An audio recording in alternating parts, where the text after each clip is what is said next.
Assalamualaikum warahmatullahi wabarakatuh. Selamat malam semua. Saya di sini ingin menepati janji karena beberapa hari yang lalu saya berjanji ingin menerangkan tentang tips-tips perempuan kalau akan sholat dalam keadaan keputihan. Tapi sebelum masuk ke situ, saya ingin menerangkan sedikit tentang keputihan terlebih dahulu. Bagaimana teman-teman supaya tahu bagaimana hukum tentang keputihan yang sudah sering kita bahas, yang sudah sering panjenengan ketahui pasti tentang hukum madhi dan wadhi. Kalau madhi dan wadhi tentunya dua-duanya hukumnya najis. Kalau madhi cairan putih, bening, lengket yang keluar karena terangsang atau karena ada syahwat, itu hukumnya juga najis. Kalau wadhi keluarnya setelah kencing atau setelah mengangkat beban-beban berat, ciri-cirinya itu putih, keruh, dan kental, ini juga hukumnya najis. Tapi perempuan tidak hanya mengeluarkan madhi dan wadhi saja, ada juga kadang-kadang tidak sedang setelah kencing, juga tidak dalam keadaan terangsang, tapi tetap mengeluarkan keputihan. Nah, ini dalam kitab-kitab disebut dengan rutubatul farji. Nah, untuk hukum rutubatul farji dalam nas Imam Syafi'i ada dua pendapat. Ada perkhilafan, ada yang menghukumi suci dan ada yang menghukumi najis. Untuk pendapat Imam Romli, bila mana keputihan keluar dari area zohir, anggota yang wajib dibasuh saat istinja, bercebok, maka hukumnya suci, tidak najis dan tidak membatalkan wudhu.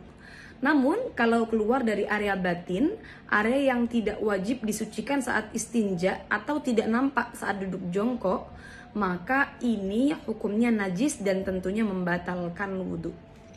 Lalu bagaimana?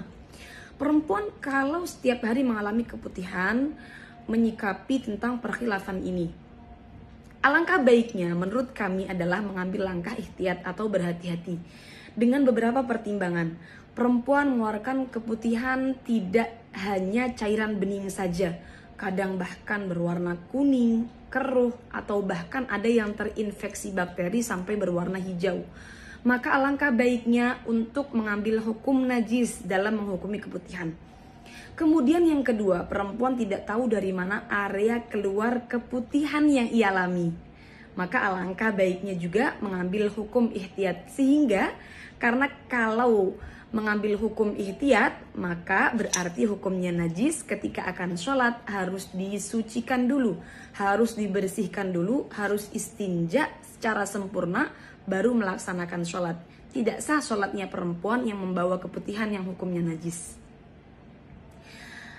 Lalu ada pertanyaan dari teman-teman yang banyak masuk adalah, bagaimana menyikapi perempuan yang sering was-was? Duh, saya keluar nggak ya?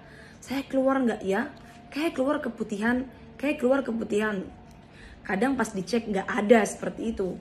Jadi hanya was-was saja. Atau kadang ada, kadang nggak ada. Nah, was-was ini penyakit teman-teman. Maka harus dilawan. Menurut saya pendapat yang paling tepat, kita bisa ikut pendapatnya Shahibul Ibanah, pengarang daripada kitab Al-Ibanah, mengatakan bahwa perempuan kalau mengeluarkan cairan berwarna bening, lalu dia ragu-ragu apakah ini najis ataukah suci, maka hukumnya adalah suci dan tidak membatalkan wudhu.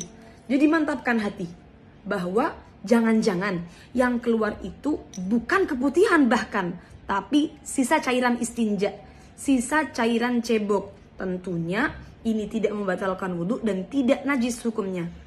Atau kita bisa ikut pendapat Shahibul Ibanah agar hatinya tenang, mantap bahwa itu bukan cairan najis. Nah, tapi kalau betul-betul terasa keluar keputihan, lalu dia ngecek dan ternyata yang keluar adalah cairan keruh ataupun kuning, tentunya hukumnya najis dan wudhunya batal, sehingga dia harus mengulangi wudhunya. Saran saya, bila was-was harus dilawan terlebih dulu, karena was-was itu penyakit. Sekian dari kami, itulah hukum keputihan. Kalau lebihnya mohon maaf. Wassalamualaikum warahmatullahi wabarakatuh.